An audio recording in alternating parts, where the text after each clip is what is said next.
যে স্টাফ কোনোভাবেই এটার সাথে জড়িত হতে পারবে না। হ্যাঁ, আমাদের এই জায়গাটা থেকে একেবারেই জিরোতে যেতে আমাদের কিছুটা সময় লাগবে। হ্যাঁ, বাট আমরা সেই প্রসেসটা শুরু করেছি এবং আইনগত ব্যবস্থাগুলো নিচ্ছি, যেটা আপনারা একদম প্রমাণ সহ পাচ্ছেন।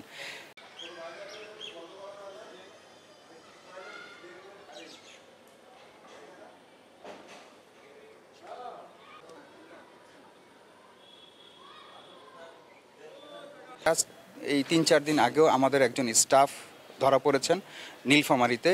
রাত্রে ৩টার সময় ডিউটির সময় সে ১০০ গ্রাম গাঁজা নিয়ে ধরা পড়েছে এবং আমরা কিন্তু তাকে পুলিশে হ্যান্ডওভার করে দিয়েছি। আপনাদের অনেক গণমাধ্যম এই জিনিসগুলোকে কভার করেছেন এবং ইয়ে করছেন।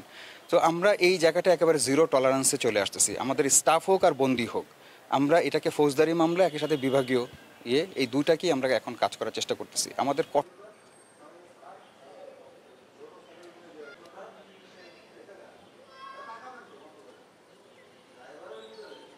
যে স্টাফ কোনোভাবেই এটার সাথে জড়িত হতে পারবে না।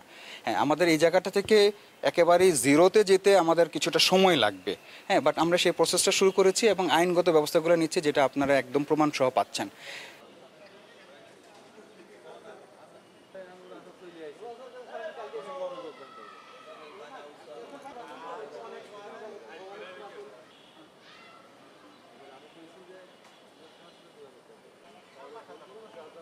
গত ২ মাস আগেও আমরা ২ জনকে চাকরিচ্যুত করেছি, ২ জন স্টাফকে, যাদের ২ বছর চাকরি সম্পন্ন হয় নাই। একজন ব্রাহ্মণবাড়িয়া জেলাতে, একজন হচ্ছে কাশিমপুরে। তার মানে আমরা প্রশাসনিকভাবে এটাতে একেবারে জিরো টলারেন্সে চলে যাচ্ছি। হ্যাঁ, যেই জায়গাটা বলছেন যে একেবারে জিরোতে আমাদের কোনো মাদক থাকবে না, এই জায়গাটা পৌঁছাতে আমাদের আরও কিছু সময় লাগবে। বাট আমরা জিনিসটা শুরু করেছি অ্যান্ড হোপফুলি আমরা আশা করতে পারি কিছু একটা সময় পর আমরা এই জায়গাটা অনেক ভালো উন্নতির কাজটা করতে পারবো। আমরা বন্দীদেরকেও কিন্তু এই জিনিসটা বোঝাচ্ছি।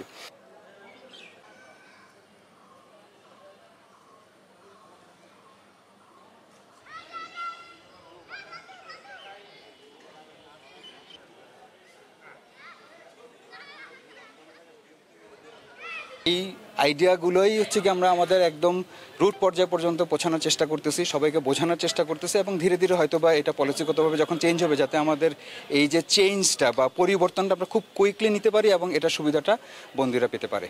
বন্দি এবং যে পুরাতন স্থাপনা, এই জায়গাটায় বললে আমাকে মনে হয় যে কিছু পানির সমস্যা যেটা ছিল, সেটা কিছুদিন আগে স্বরাষ্ট্র উপদেষ্টা মাননীয় আসছিলেন, উনি কয়েকটা পাম্প বসাইতে বলেছেন।